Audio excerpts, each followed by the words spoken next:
Welcome to the I Dare You podcast by United Against Human Trafficking. I'm your host, Elaine Andino, and we believe that together we can end exploitation. Welcome back to the discussion around foster care and trafficking. We have today as our guest, Adam Chaney. If you've missed our first episode on this, why don't you go ahead and pause here, link back to part 1 so you can get caught up on our discussion. Adam makes some incredible arguments around why it's so important to protect those that are in foster care and how we need to look at trafficking in a new light. So listen to part 1 and then come back and join us. For those that have already listened to part 1, welcome back. Buckle up. It's going to get interesting. You're telling me that it is abusive for a parent to give their child potentially life-saving medical and psychological care. And you say that that is abuse and you want to remove them and put them into this system? Right. You gotta be kidding me.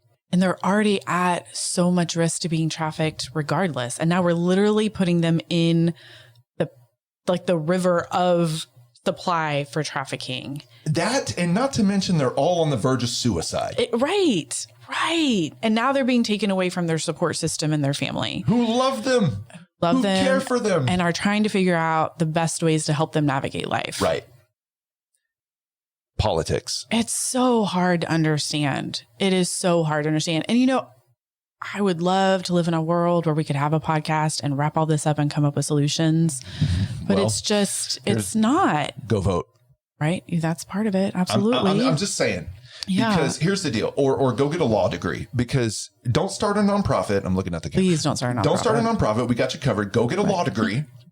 Go get a social work degree and get in the streets. Exactly. That's what we got to do. Because here's the deal. Because what happened was FCAC, us, the organization I work for, along with Lambda Legal and the ACLU, we said, try us. Right. Let's go to court. And so we're a part of this group of attorneys, a statewide group of attorneys, our organization and the two that I just mentioned. We all joined together. Equality Texas was another one who got on board. And we said, okay, screw you guys. So we sued the state of Texas.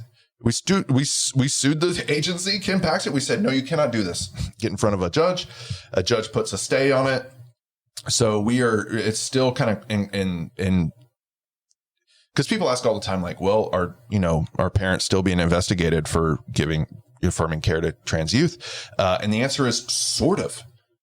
This problem hasn't gone away. We've just made it a legal battle, which has kind of kicked the can down the road a little bit. Mm-hmm. And so essentially what happened last month in July, just to kind of update where this thing is at, after back and forth in the court, the injunction is on, the injunction is off, the order's in place, the order's not in place. Basically what happened was the Supreme Court of Texas got involved. The case went all the way to the Supreme Court of Texas.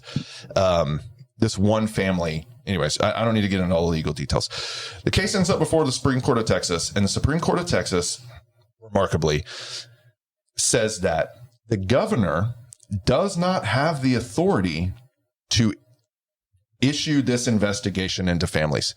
Him and Ken Paxton, this is an opinion. This is not legally binding. This is not legislative policy. They cannot do this. However, the Department of Family and Protective Services, DFPS, can absolutely investigate families for their definition of abuse. Oh, wow. Who's at the head of DFPS? Right. An Abbott-appointed individual who serves at the pleasure of the governor. So the ball got taken out of Paxton and Abbott's hand and put into DFPS's hand and was told, okay, DFPS, what do you want to do? You want to investigate these families or do you not want to investigate these families? Because you have a legal right to do so if you want to. So that's where we're at. Well, that's actually not where we're at because 2 days ago, the individual who was appointed to be the investigator for DFPS in this specific instance, the trans youth deal, he quit. Oh, okay. He's gone. Wow. So this is just this week. So did he quit or did he get fired? He may have gotten fired. I think he resigned. But it may have been one of those situations like turn in your resignation letter, right? He resigned. His name is Robert. I forget his name. Anyways, Google it. So he walks out. He's off the job. So now we're in limbo again. Are these kids going to get taken away from their families. So here's the deal. And so this is a plug for FCAC. Yeah, go for it. We are defending parents who are being investigated by DFPS pro bono for free. If you are the parent of a transgender youth and somebody has called CPS or CPS has contacted you, you need to call our office immediately. Just Google us, Foster Care Advocacy Center, fcactexas.org, fcactexas.org. Look us up on Instagram, Facebook, FCAC Texas. We will defend you. We will take your case today. We will not let you go into court without zealous representation and social services support to keep your kid in your family, because this is absolutely ridiculous. And we have plenty of standing in the courts to say that you cannot take these kids away. This is not how you define abuse. Right. Giving your kid adequate, timely, professional medical care is literally the opposite of abuse. And let's be clear, for everybody who's listening, please don't call CPS if you have somebody that you know that's giving. Do not do that. I mean, don't, because listen, I don't care where people stand on their understanding of the trans community and what's right or what's wrong or what should be or what shouldn't be. 100%. Calling CPS is not the answer. It is not the answer. It is more harmful, and the likelihood that you're going to increase their trauma, what happens to them, put them at risk, is substantially higher. Even if you think that being transgender is like an abomination, you don't have to also believe that that child should be taken away from their family and put into the foster care system that you know is broken and is resulting in trafficking. Right. So not only is the foster care system broken, once you leave foster care, let's talk about that for a minute. Aging out. The aging out process, because in people's mind, they think, oh, okay, well, they were taken care of, air quotes around that for sure. For sure. They were taken care of. Now they're 18. They can go live their lives. Yes, they can. Sure. That's not really the reality of that. Well, the deal is, like, what life do they have to live? Right. I mean, it's okay, look, so like every kid that ages out of foster care isn't like doomed. Right. I mean, so it's just like in trafficking, like it's oftentimes for us who sit in these offices and do this work, it's easy. It's tempting to like look at the whole population of those that we serve and kind of make it a monolith. Like, you just generalize. Right. And, but we know good and well that's not good and it's dangerous. Yep. Right. So, same with kids in foster care. There are children who go through Texas foster care system and come out and become just incredible human beings, and life is good. They experienced, minimal amounts of trauma, and it all is well. Unfortunately though, a lot of children don't have that experience. Right. A lot of children will end up languishing within the system, bouncing between homes, bouncing between facilities, bouncing between workers, social workers, CPS workers, again and again and again and again, until the point that they turn 17, and then the state sort of kind of gives up a little bit at that point and says, well, you're 17. You can technically age out any day now. And then the support kind of fades away. Right. So let's just contrast that with most of our kids. So we have kids. Yeah. Kids are 18. Gone are the days of you're 18, you're out on your own. No. Now most of us as parents are paying for 4 years of college. Right. Or they're going through some vocational school. Right. Most of the time, kids within their support system, even if it's not monetary, they have a support system that really undergirds, even if it's like paying for their cell phone bill, or they're still living at home and not leaving, minimum 21, 22, 23. A lot of kids are on their parents' health benefits till they're 25. I mean, there are so many resources that the average kid gets well beyond 18. And I was reading a bit about the aging out process, and it just made the statement of even the social networks that kids have coming from, being in their own home. being with their parents' friends, just those social networks often introduce them to jobs and introduce them to ways to help build their lives. Well, if you're in foster care, you don't have a social network of your parents' friends and colleagues. And I mean, literally all this stuff that our kids just take for granted. Yep. You don't have that coming out of the foster. It's you. Yeah, that's true. You know, a lot of times the only stable relationships they have are really at the school. So there are provisions in place to keep kids, even though they might switch between homes, we can advocate legally. This is why lawyers are important, right? We can go in front of a judge and say, hey, look, this kid, I know they're switching homes or they're switching RTCs or whatever, but like they need to stay in the same high school or they need to stay in the same middle school, right? And so they have an obligation, even if their foster home ends up being like an hour away, they'll have to figure out a way to transport to get them back to the same place because of this very reason, because it's like you got to create some measure of stability somewhere to give them some of a fighting chance, right? And there are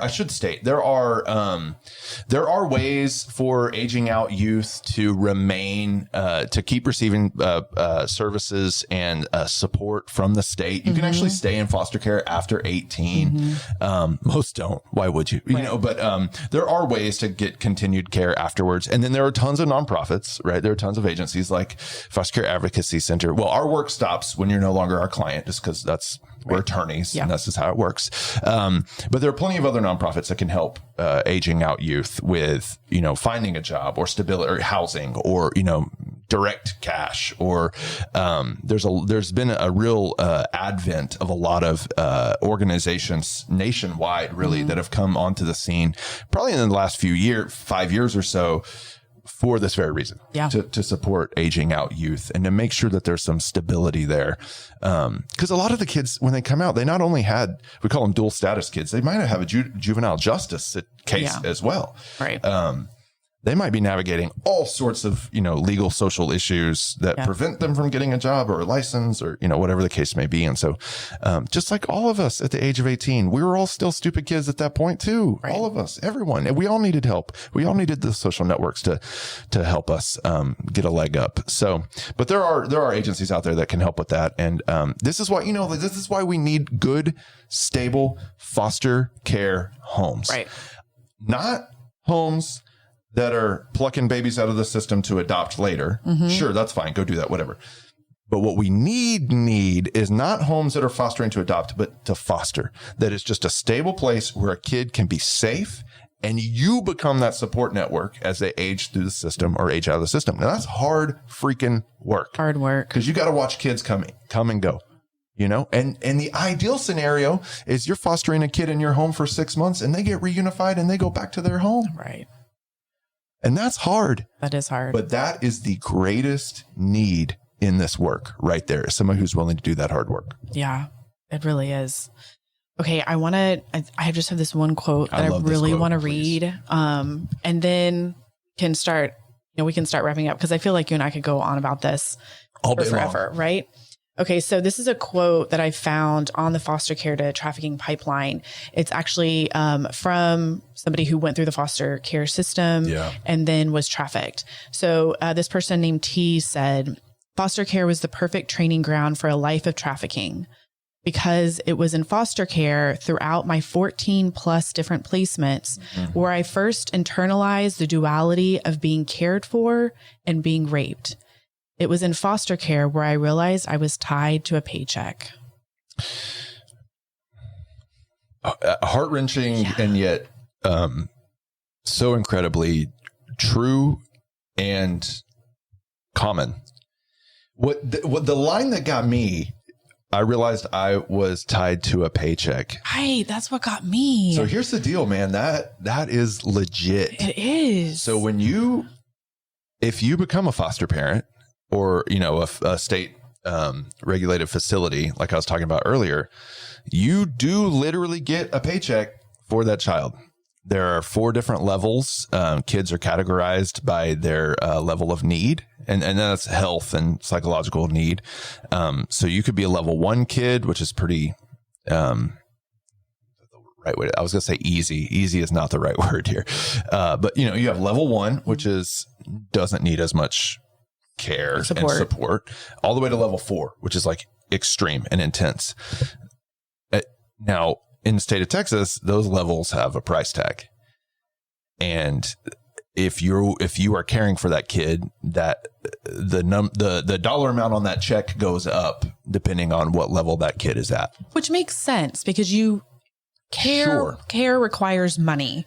Absolutely. But it also incentivizes. Right. First of all, it incentivizes nefarious motivations for foster care. Exactly. Okay? So this is why some foster homes are trafficking kids, right? Also, there is this incentive to keep. So the goal, like for attorneys and social workers, for our organization, the goal is to reduce that level. Yeah. We want that kid to be plugged into therapy, into school, into all these different, whatever the problem is. Why are they at level 4, right? The goal is to reduce that level all the way to 1. But there's an economic incentive to do the opposite. There's an economic incentive to keep them at that high level, not healing, not integrating, because you get more money. And so if you're a state regulated facility, right, that is getting state money to operate, and you've got 70 kids in your building and they're all at levels 3 and 4, is there a lot? Look, I'm not trying to talk trash about people, but I'm like, money is king. Oh, absolutely. And so are you incentivized to keep these, to help these kids? Are you incentivized to keep them in a certain level so that you can make the max amount of dollars that the state is willing to pay? And this is being fought about a lot, but I'm just telling, like, it's just, that is such a great point because the system is broke. Right. Top to bottom. Yep. It like literally needs to be totally done away with and something brand new replace it. Now that's impossible. That will never happen. Right. And God bless everybody who's trying. There are some different things that the agency is trying. There are some different approaches that we're seeing happen in other states that the state of Texas is considering. Those so far have not been successful. Right. So we are stuck here in this situation with a government funded agency that is run by individuals who have to take their lead from politicians who are playing cultural games. And behind all of that politics are real people living real stories with real lives. Exactly. And I think one of the things about this quote that hit me so hard too was I hear a lot of rhetoric and listen about protecting children and listen. Save the kids. Save the kids. And I have kids. I can hardly listen to abuse about kids because it hurts me so uniquely. I mean, it is child. Right. And it's painful. Very painful. But kids grow up. Mm-hmm. And just because they've grown up doesn't mean their story isn't as real and the help that they need isn't as real. Right. And so you have this person named T talking about their worldview. My whole life I was a paycheck. My whole life I was cared for and I was raped.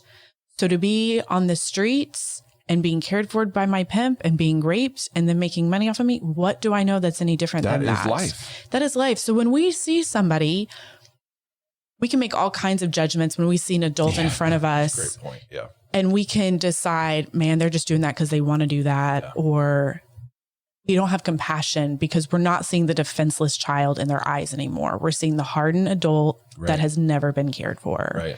And that's the part where I continuously go back to, we all have to check our motivations and our judgments and our biases because we just don't know people's stories and people need help and people need other people to sit back without judgment and say, hey, I'm going to provide these resources for you to rebuild your life. I'm not going to try to control your life. I'm not going to try to tell you what to do, but I am going to be here to provide these resources benevolently, which I know you probably aren't going to believe for quite a bit of time based upon your experiences.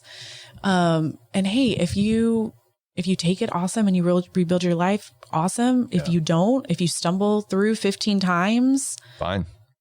I'm still here. I'm still here. Our organization is still here for you. Right. And this is the deal, man. Like, because I've been on the restorative care side. Like, I've been upstream, downstream, midstream in the anti-trafficking world. And it's like, it's such a good point. Like, this is the type of individual that might come into one of our restorative care facilities. And you just like, is hard. It's hard. Like there's a reason why it's so freaking hard and why so many facilities have to like turn over and like staffing is difficult. And, you know, it's like you're asking us to do this thing that, you know, and unfortunately, I think the anti-trafficking, I can say this because I'm not technically in it anymore. I think the anti-trafficking space, we still have a lot to learn as it relates to human sexuality in particular.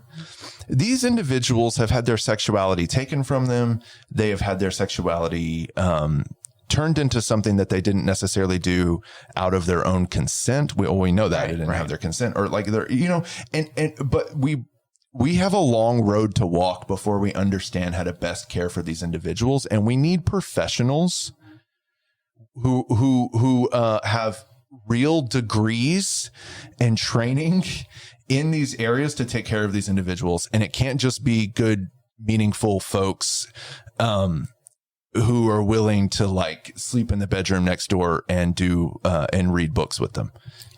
Yeah, we gotta do better. Yeah. We got to do better because the intersectionality, this is the deal. The intersectionality of this issue is what fuels trafficking. People say, well, how do you prevent trafficking? How do you want to end trafficking? How can we possibly end trafficking? It's such a big issue. Okay, let's focus on the foster care system. Let's focus on housing. Let's focus on equal access to let's talk about healthcare. Right. Yeah, that's a whole nother podcast. What if healthcare wasn't prohibitively expensive for literally every single person in this country? Right. Let's talk about the issues that are leading to these individuals' vulnerabilities, which are then exploited by criminal enterprises. Let's start there. And if you want to be on the back end of things, if you want to do that intervention, if you want to do that restorative care, if you want to, you know, God bless the Landing for being just in the middle of it, having their doors open and being that drop-in center. It is critical to have somebody like them on the scene. But here's the deal. We all have to, and I'm not, you know, I love the Landing. Chaney, you're the best in the world. Carl, we love you. But the deal is like, we have to see the whole picture. We have to be accounting for, everybody can't do foster care advocacy. Everybody can't do homelessness. Everybody can't do medical advocacy. Everybody can't do, you know, food deserts. But what we can do is we can be mindful of those factors. Yeah. And we do, each and every single one of us have a voice and a vote. And we can all go change systems together. Right. That's America. That's literally how we have solved every problem the nation has ever faced, is we can get together, we can advocate, and we can vote. So let's see these other issues for what they are, fueling trafficking. Right. And if we care about saving the kids and ending the trafficking rings, let's get some health care for people. Right. Rant over. Beautifully said, though. Thank you. We end the podcast with an I dare you. I feel like you just gave the I dare you. I dare you. A call to action. So you can say that, or, you know, if you have something, how do we better protect those that are in foster care? Like what can the individual out there do? Yeah. So I want to dispel a myth. Okay. And then I'll do an I dare you. Okay. And I know, you know, I'm long-winded and we've been doing this for a while.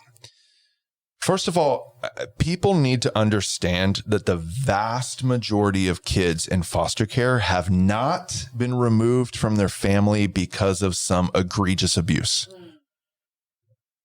It's neglect, most often. And neglect might be as simple as, we showed up and you didn't have any food in the refrigerator and you weren't home because you were at McDonald's working. And these kids were in this house alone with no food. Now we're taking them. Again, not to try to go backwards in the conversation here about the intersectionality issue and all the factors that lead to these things, but the vast, like over 70% of the kids that are in the system come from that situation. They weren't raped. They weren't beaten. They weren't, you know, whatever. Right. Now those kids exist. Sure. Watch the news. Right. So reunification. Our goal at FCAC is reunification. Always. Number one goal is reunification. So people push back on us. Well, like, how can you put that kid back with those abusive parents? Whoa. Sheila, you don't know. You don't know the circumstances of that case. You don't know why those kids came into care. You cannot automatically assume that every kid that's in foster care needs to be kept away from their dangerous family and needs to be put into some large house in Katy. Right. No. The opposite. Because you know what we've been doing in this country since We've been removing Black kids from their families since the day we forced them to come to this continent. Yeah. And we're still doing it. It's just legally acceptable. And we call it the child welfare system. Mm-hmm. So I dare you to think about this system differently and to do your work. Go follow us, FCAC Texas, on Instagram. This is the kind of stuff I put out there all the time. This issue is disproportionately harming people of color. It is disproportionately removing Black boys from their families and Black girls from their families, especially here in Harris County. So get rid of this idea. I'm going to just call it for what it is. Because at the end, most people probably turn it off by now. We have to stop being white saviors. There you go. That'll preach. We talk about it in the trafficking space, but we got to talk about it in the foster care space too, in the child welfare space. Yeah. White saviorism is only going to continue to perpetuate the problem in which we remove brown kids from their families because we don't think that their standard of living is our standard of living. And so the only hope is to have them adopted by a family in the woodlands. That is the opposite of the problem, because when that kid turns 18, they're going to go find their birth mother anyway. And they are going to want to go back to their place of origin. So advocate for the kids all you want. Save the kids all you want. But please, please, please understand that just because you are white and you are wealthy and you have means and you got a kid through college does not mean that you are the savior for these children. Please go meet their mother, right? The one that had the kids taken away. Find out why, and then help that individual find a home or get food in the fridge, right? Yeah. Or support FCAC Texas, and because that's what we're doing. That's literally what we do, right? And that's why we have social workers on staff, is to support these families so that whatever that thing is that the state of Texas said was wrong, let's help fix that problem so we can get this baby back home. Because no matter what reason that kid has been removed, no matter why that child has been removed from that home, guess what? Everybody has now been traumatized. Parents have been traumatized. Kids have been traumatized. Workers have been traumatized. Even if they get to come back home in a week, everybody's just been traumatized. So we got to reduce that, and we have to start thinking about the issue differently. So I challenge you to become a foster home, not to take these kids and put them in your neighborhood and adopt them and turn them into the blind side. I'm talking about give them a place to live That's amazing. Michael Orr, great football player. Give them a place to stay while we work on their case. Be a safe space. Yes. Be a safe space without judgment. And give us, the attorneys, the time to work this out. Right. You be a safe place where we can be ensured that this kid is okay while we work out their legal problems. Right. That's what we need. Other than that, awareness is always important, right? It's important. Follow us on Instagram, on Facebook. Our website is fcactexas.org. You can find us. I'm happy to do speaking engagements, whatever you want to do to talk about the issue, to link it to trafficking. This is the second podcast I've been on to talk about trafficking. It is a unique thing that I have kind of this dual status in these worlds now. Yeah. And just... Yeah, I would like to encourage all of our readers to give FCAC. It's a lot. It is, but UHT, FCAC. No, I would really encourage everybody to give. Yeah. And to give get money. involved. Yeah. Money. When I say give, I mean money. Give me money. Yeah. Yes. Give money because that's necessary. It's critically necessary. It is. It's And that's the thing with us too, specifically, is like, the whole element of what makes us unique, our social workers, our lived experience parent partner, all of our paralegal, like everybody, they're all donor funded. Yeah, everybody's donor funded. So we could not do this work. And we have, a couple things about FCAC. We have a zero recidivism rate. Wow. We have over 200 clients on average every single year. Incredible. And that's a mix of kids and parents, right? We take the hardest cases. Our success, though, is astronomical. Our social workers, our parent partner, they make the difference. And so we do good work. Yeah, clearly. We are reuniting kids with their families, and we're getting kids who can't be reunited, because that is the thing. We're getting them into safe, stable placement. But we can't do that without partners. We can't do that without funding. And literally, once again, nobody else does what our organization does in the entire state of Texas. And we've just described a lack of concern and care for so many that are stuck. Right. And you guys are providing that care. Yep. You're providing it ethically. You're providing it with good legal experience. That's right. And the correct degrees. And which is really important, you have people with lived experience on your staff. Yes, we do. To inform all of that. Yes, we do. Talk about a safe landing space. You guys are clearly a safe landing space. Yep. So please, all of our listeners, go give. Adam, thank you so much for this conversation. This is wonderful. Yes. Oh my gosh, we could talk for hours. So thank you, friend, for being here. Yeah. More to come. I love UAHT. All the love to you guys. Y'all been on the landscape for since I can remember. I love you. Love Tamika. Just the whole team. Everybody that's here. You guys do incredible work. Huge fan. Support UAHT. Thank you for listening to I Dare You.